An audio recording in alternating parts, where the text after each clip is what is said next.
Good morning student, नमो नमः। आज हम स्टार्ट करने जा रहे हैं अपने क्लास 7 संस्कृत की बुक का क्लास 7 का सेकंड चैप्टर लंग लकार। तो बच्चों, हमने इससे पहले पिछली कक्षा में पढ़ा कि ग्राम्य जीवनम, पहला पार्ट पढ़ा था हमने ग्राम्य जीवनम कि गांव का जीवन कैसा होता है। अब हम दूसरा चैप्टर पढ़ेंगे लंग लकार। लंग लकार मतलब लंग मतलब भूतकाल, लंग और लकार मतलब लंग मतलब भूत और लकार मतलब काल। लंग लकार ये तो हमारा चैप्टर है। हम पढ़ेंगे कि लंग लकार क्या होता है, इसमें किस तरह से क्रियाएं होती है, किस तरह से इसके रूप बनते हैं। लेकिन ये सब हम तभी समझ पाएंगे जब हम ये समझ लेंगे कि लकार होते क्या है। पहले हम लकार समझेंगे, उसी के बाद हम समझ पाएंगे कि लकार क्या होते हैं। क्योंकि किसी भी चैप्टर को पढ़ने से पहले हम उसके बारे में थोड़ी सी आगे की, उससे पूर्व की अगर हमें जानकारी है, उससे पहले का हमें थोड़ा सा नॉलेज है, तो हम उस चैप्टर को समझने में ज़्यादा परेशान नहीं होते। वो चैप्टर हमें आसानी से समझ आ जाता है। अब हम डायरेक्ट हम पढ़े कि लंग लकार, तो डायरेक्ट लंग लकार पढ़ने पर आपको तो समझ में आ गया कि ये भूतकाल है। ठीक है, हमने अर्थ बता दिया भूतकाल, तो आप समझ गए कि ये भूतकाल है। लेकिन होता क्या है मैडम, एक्चुअल में लकार क्या होते हैं, लकार वर्तमान काल क्या होता है, ये भूतकाल है तो फिर वर्तमान काल क्या होता है। तो बेटा लकार के बारे में हम पढ़ते हैं कि लकार क्या होते हैं। तो देखो, लकार हमारा पहले हेडिंग होगा लकार। लकार मतलब काल, काल मतलब समय। आया समझ में कि लकार क्या होते हैं। लकार होते हैं काल। लकार का अर्थ होता है काल या समय। इंग्लिश में कहें तो ये क्या होते हैं, टेंस। क्या होते हैं, ये होते हैं टेंस। तो जो लकार होते हैं उनका हिंदी अर्थ होता है काल या समय। अगर हम लकार की डेफिनेशन देखें, लकार की परिभाषा, अगर हम लकार की परिभाषा देखते हैं तो हम क्या लिखेंगे कि निश्चित समय का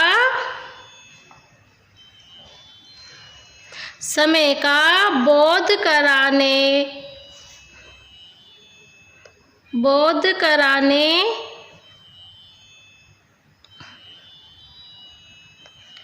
की क्रिया ही लकार कहलाती है। इसमें लकार में क्रिया शब्द काम में आते हैं, धातुएं बोलते हैं उनको क्रिया शब्द। तो जो लकार में क्रिया शब्द काम में आते हैं, हम जिस काल की क्रिया का, जिस काल का वाक्य बनाते हैं, उसी काल की क्रिया काम में लेते हैं। जैसे मान लो हम कहते हैं कि कल हम स्कूल आए थे, तो भूतकाल का हो गया। कल हमने लेसन पढ़ा था, भूतकाल हो गया। तो भूतकाल में हम भूतकाल की क्रिया काम में लेंगे। लेकिन हम कहें कि आज मैं खाना खा रहा हूँ, मतलब प्रेजेंट काम है, प्रेजेंट टाइम का चल रहा है ना, तो उसमें कौन सी लकार आएंगे, कौन सी क्रिया आएगी, कौन से लकार की क्रिया आएगी, ये सब आपके लिए सोचने का विषय बन जाता है। तो इन सब बातों को हम क्लियर करके ही लंग लकार पढ़ेंगे। लंग लकार पढ़ने का लंग लकार हमारा चैप्टर है, उसको हमें पढ़ना है। लेकिन उससे पहले हम समझेंगे कि लकार क्या है, कितने प्रकार के होते हैं। तो निश्चित समय का जो बोध कराती है क्रियाएं, वो लकार कहलाती है। अब देखो, लकार कितने प्रकार के होते हैं। तो लकार 5 प्रकार के होते हैं। कितने प्रकार के होते हैं लकार? 5 प्रकार के। पहला होता है लट लकार। कौन सा होता है? लट लकार। इसका मतलब क्या होता है? वर्तमान काल। क्या होता है इसका मतलब? वर्तमान काल। सेकंड होता है लंग लकार, जो हम पढ़ेंगे अभी, लंग लकार। इसका अर्थ क्या होता है? इसका अर्थ होता है भूतकाल। क्या होता है इसका अर्थ? भूतकाल। थर्ड वाला पढ़ेंगे हम, लिट लकार। लिट लकार इसका क्या मतलब होता है? इसका होता है भविष्य काल, फ्यूचर टेंस, भविष्य काल। फोर्थ वाला होता है लोट लकार। अब आप कहोगे मैडम ये कौन सा होता है? तो ये होता है बच्चों आज्ञार्थक काल, आज्ञार्थक काल। मैंने आपको कहा कि आपको सारा होमवर्क करके लाना है, मैंने आपको आज्ञा दे दी, आपको करना है। आज्ञार्थक काल हुआ ना, जब कोई आज्ञा दी जाती है, कोई ऑर्डर पास किया जाता है तो वहाँ क्या होता है? आज्ञार्थक काल। और फिफ्थ वाला होता है विधिलिंग लकार। कौन सा होता है? विधिलिंग लकार। इसका होता है चाहिए अर्थ में, हमें छुट्टी होने के बाद घर जाना चाहिए, हमें खाना खाने के बाद थोड़ा घूमना चाहिए। तो ये क्या हुआ? चाहिए अर्थ में। किस अर्थ में हुआ? चाहिए अर्थ में। तो इस तरह से होते हैं लकार 5 प्रकार के, जिसका हम अपनी संस्कृत में अध्ययन करते हैं। लेकिन 5 प्रकार के लकार और होते हैं, पर बच्चों वो 5 प्रकार के लकार हमारी संस्कृत में नहीं पढ़े जाते हैं, क्योंकि वो वैदिक संस्कृत में पढ़े जाते हैं। वो हमारे चैप्टर्स में नहीं आते हैं, हमारे सिलेबस में नहीं आते हैं, क्योंकि उनका वर्णन सिर्फ वैदिक संस्कृत में ही किया जाता है। लेकिन अगर कभी आपको जनरली क्वेश्चन पूछा जाए कि लकार कितने होते हैं, तो आप कहोगे लकार 10 प्रकार के होते हैं। कितने प्रकार के होते हैं लकार? 10 प्रकार के होते हैं। 10 प्रकार के होते हैं। 5 तो लौकिक संस्कृत में, कौन सी संस्कृत में होते हैं? लौकिक संस्कृत में। और 5 होते हैं वैदिक संस्कृत में। कौन सी संस्कृत में होते हैं? वैदिक संस्कृत में। तो जो हम पढ़ते हैं वो होते हैं लौकिक संस्कृत में हैं, और जो हमारे शास्त्रों में वेदों में पढ़े जाते हैं वो होते हैं वैदिक संस्कृत में। तो हमने पढ़ा, इतना समझ में आया कि लकार एक्चुअल में लकार होते क्या हैं, लकार क्या है। जब हम लकार समझेंगे तभी हम लंग लकार को समझ पाएंगे। तो हमने समझा लकार कि लकार क्या होते हैं, जो हमें समय का निश्चित ज्ञान कराते हैं। भूतकाल का वाक्य बोल रहे हैं तो भूतकाल का ज्ञान बताएगा वो लकार। उस लकार की क्रिया को जब हम लगाएंगे तो भूतकाल में लगेगी, तो हमें पता चल जाएगा कि ये वाक्य भूतकाल का है। तो उसने निश्चित ज्ञान कराया कि भूतकाल का था, तो भूतकाल का ही उसने हमें बताया कि ये वाक्य भूतकाल का है। अगर वो वर्तमान काल का है तो वो वर्तमान काल में बताएगा।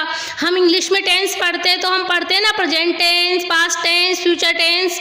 तो वो हमें बताते हैं कि पास्ट का मतलब जो बीत चुका है, प्रेजेंट का मतलब जो चल रहा है, वो फ्यूचर का मतलब जो आने वाला है। तो यही इसका मतलब है, जो चल रहा है वर्तमान काल, जो बीत चुका है भूतकाल, और जो आने वाला है वो है भविष्य काल। हमारे चैप्टर में है लंग लकार मतलब भूतकाल। हमारे चैप्टर में कौन सा लकार है? लंग लकार मतलब भूतकाल। तो अब हम पढ़ेंगे हमारे चैप्टर लंग लकार। हम क्या पढ़ेंगे अब? लंग लकार। तो चलिए अब बुक में देखते हैं। जिन क्रिया शब्दों से क्रिया के पूर्ण होने का बोध होता है वे भूतकाल के क्रियापद कहलाते हैं। जिन क्रिया शब्दों से क्रिया के पूर्ण होने का बोध होता है, मतलब मैं खाना खा चुका हूँ, मैंने वो काम पूरा कर लिया है। मैं खाना खा रहा हूँ मतलब अभी मैं उसमें रनिंग में हूँ, अभी मैंने वो कार्य पूरा नहीं किया है। तो भूतकाल में क्या होता है कि वो कार्य पूरा कर लिया है, उस कार्य को हमने पूरा खत्म कर लिया है, फिनिश्ड कर दिया है, तभी जाके वहाँ पर भूतकाल की क्रिया लगेगी। हम स्कूल में पहुँच चुके हैं मतलब हम भूतकाल में हैं, ये वाक्य बनेगा भूतकाल का।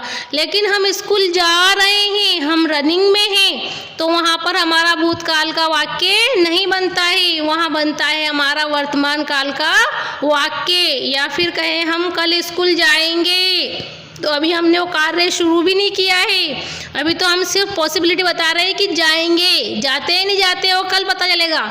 तो वहाँ पर होगा भविष्य काल।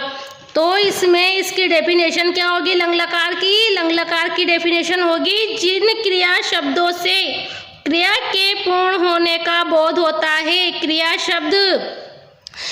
शब्द जिनमें लकार का प्रयोग किया जाता है वो होते हैं क्रिया शब्द। जैसे गम धातु के साथ गम धातु है, गम धातु के साथ हम लकार लगा देंगे लंग लकार लगाया तो गम धातु को बदलने के बाद हम बनेगी गच्छ, और गच्छ में लंग लकार लगेगा तो ये बनेगी अगच्छत। ये अभी ये इतना सा आपको समझ आएगा नहीं, क्योंकि जब तक हम पूरे प्रत्यय नहीं पढ़ेंगे, पूरी उसकी प्रोसेस नहीं जानेंगे, तब तक हम समझ नहीं पाएंगे कि अगच्छत कैसे बना। तो ये कह रहा है बस आपको ये देखना है कि क्रिया शब्द क्या है। क्रिया शब्द जिससे हम गति कर रहे हैं, जैसे जा रहे हैं, खा रहे हैं, पी रहे हैं, सो रहे हैं, रो रहे हैं, हंस रहे हैं, ये सब क्या है? ये सब क्रिया शब्द है। क्या है ये सब? क्रिया शब्द। जाना, खाना, पीना, हंसना, बोलना, रोना, सोना, चलना फिरना, जो भी होते हैं ये सब क्या होते हैं? क्रिया शब्द होते हैं। क्या होते हैं ये? क्रिया शब्द। तो जब क्रिया शब्दों के जिन क्रिया शब्दों से क्रिया के पूर्ण होने का बोध होता है, खाना खा चुका हूँ मतलब क्रिया पूर्ण कर ली है, तो वहाँ पर होगा भूतकाल। तो वहाँ पर क्या होगा? भूतकाल होगा, लंग लकार होगा, और उसके क्रियापद जो होंगे वो भूतकाल में ही बनेंगे। मतलब वो जो शब्द आएगा वो भूतकाल का आएगा। संस्कृत में भूतकाल के लिए लंग लकार का प्रयोग किया जाता है। तो भूतकाल के लिए किसका प्रयोग किया जाता है? लंग लकार का। देखिए इसमें सेंटेंस दिया है, स विद्यालयम अगच्छत। स और अगच्छत आई समझ में? अब इसके लिए आपको मैंने पहले पढ़ाया, आपको वर्णमाला पढ़ाई आपको मैंने, वर्णमाला में मैंने पढ़ाया आपको कि किस तरह से स के साथ कैसी क्रिया लगती है, स के साथ कैसे सा के साथ कैसी क्रिया लगती है, स के बाद स, तौ, ते, सा, ते, ता, ये सर्वनाम शब्द होते हैं। इनके साथ किस तरह से क्रियाएं का प्रयोग किया जाता है, ये सब मैंने आपको पहले वर्णमाला में थोड़ा समझाया था और अभी थोड़ा यहाँ समझाती हूँ। देखो स क्या है? एक सर्वनाम शब्द है। क्या है ये? सर्वनाम शब्द।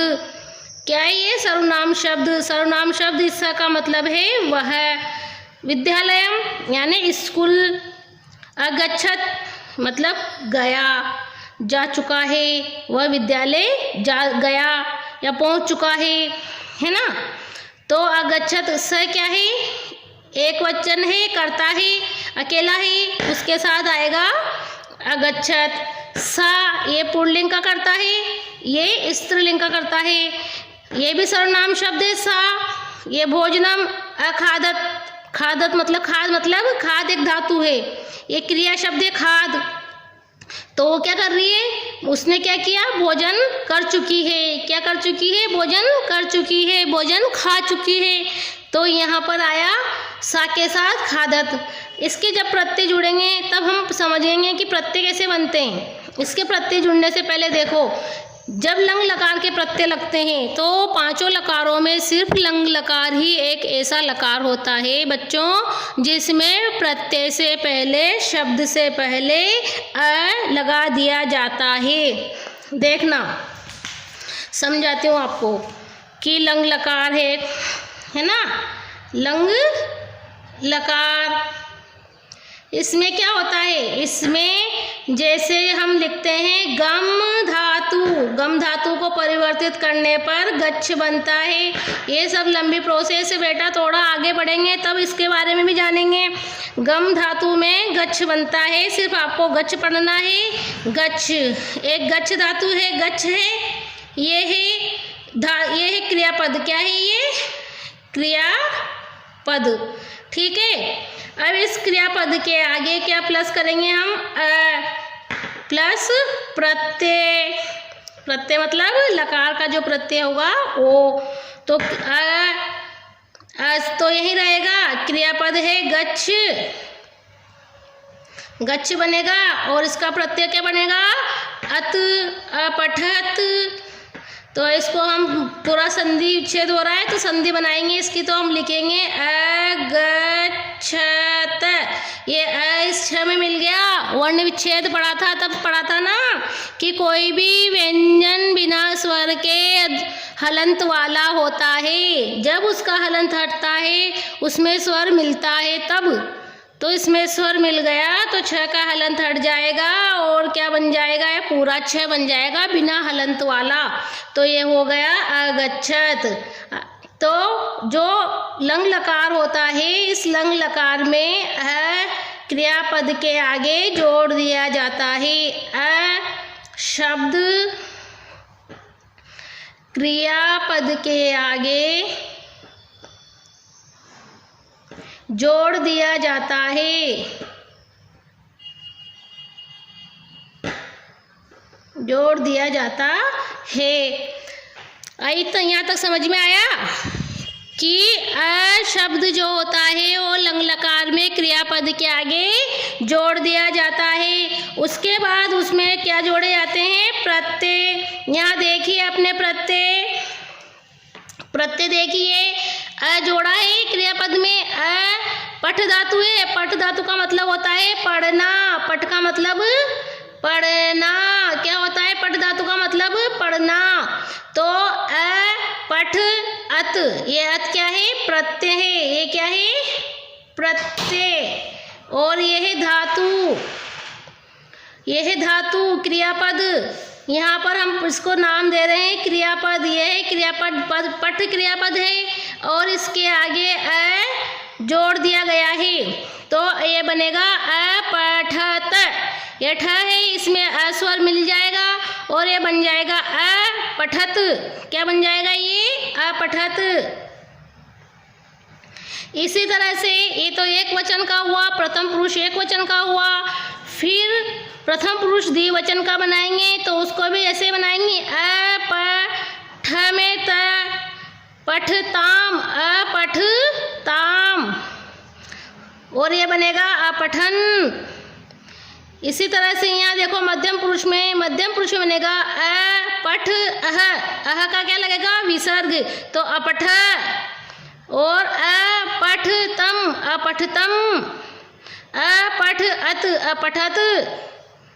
अपठ अम, अपठम। अपठ आओ, अपठाओ। अपठ आम, अपठाम। इस तरह से हम बनाएंगे इसके प्रत्ययों से शब्द। अगर आप घर पर प्रैक्टिस करोगे और देखोगे बनाकर तो आपको ये आसानी से समझ में आ जाएंगे। ऐसे के ऐसे ही लिखना है। मान लो यहाँ पर मैं लिखती हूँ वद। वद मतलब बोलना। क्या होता है वद का मतलब, बोलना। यहाँ पर मैं लिखती हूँ वद। वद धातु से बनाते हैं हम,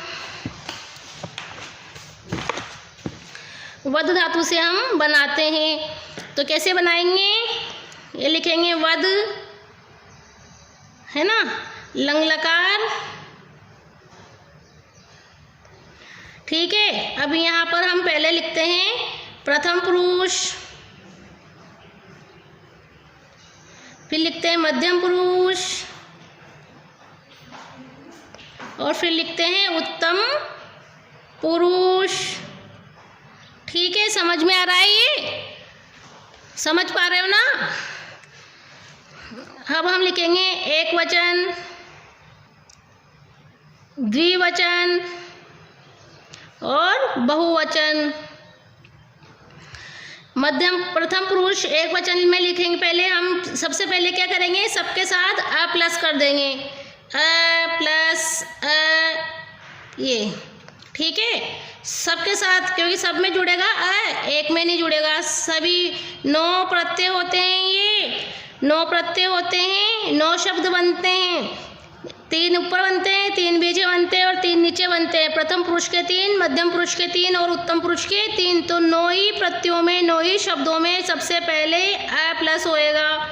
तो सब में अ प्लस करके छोड़ देंगे हम, जिससे कि हम भूलें नहीं कि हमें अ भी प्लस करना है। ठीक है। अब इसके बाद वद धातु लिखते हैं। सब में वद धातु जुड़ेगी तो सब में वद लिख देते हैं। हलंत लगाना मत भूलना, हलंत जरूर लगेगा सब में। ठीक है, सब में वद प्लस कर दो। हो गया। अब क्या लगेगा, सबके अपने अपने प्रत्यय लगाने। सब में अपने अपने प्रत्यय, अलग अलग प्रत्यय लगेंगे। सब में एक जैसे प्रत्यय किसी में भी नहीं लगेंगे। तो इसमें लगेगा अत। इसका प्रत्यय क्या है, अत। ताम, अन, अह, तम, अत,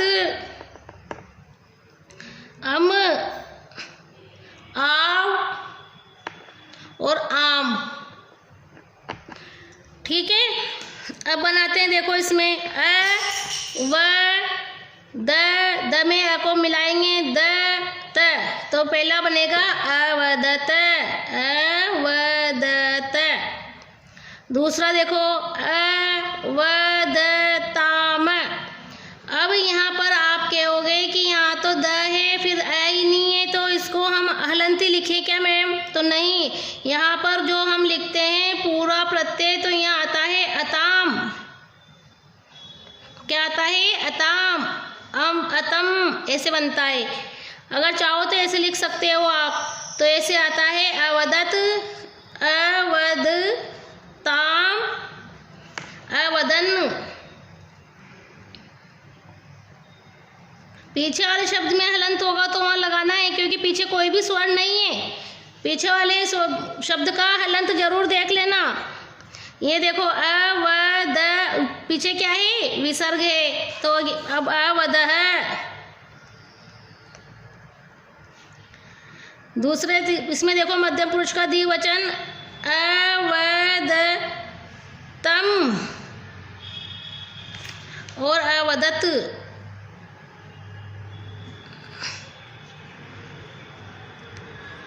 अवदम, अवदाव। जरूरी नहीं है कि स्वर आ ही हो, आ, ई, उ, ए, औ, कुछ भी हो सकता है स्वर। अवद, वदाम। तो ये हो गए तीनों, 9 प्रत्यय लग गए और 9 शब्द बन गए हैं। तो इस प्रकार से हमने आज पढ़ा कि लंग लकार का क्या होता है मतलब, लकार का मतलब क्या होता है, लंग लकार का मतलब क्या होता है, लंग लकार में किस तरह शब्द बनते हैं। हम अगली कक्षा में पढ़ेंगे इसके बारे में कि लंग लकार से शब्द बनाकर कर्ता के साथ इसका प्रयोग किस प्रकार से किया जाता है, किस प्रकार से इसके वाक्यों को बनाया जाता है। ठीक है बच्चों।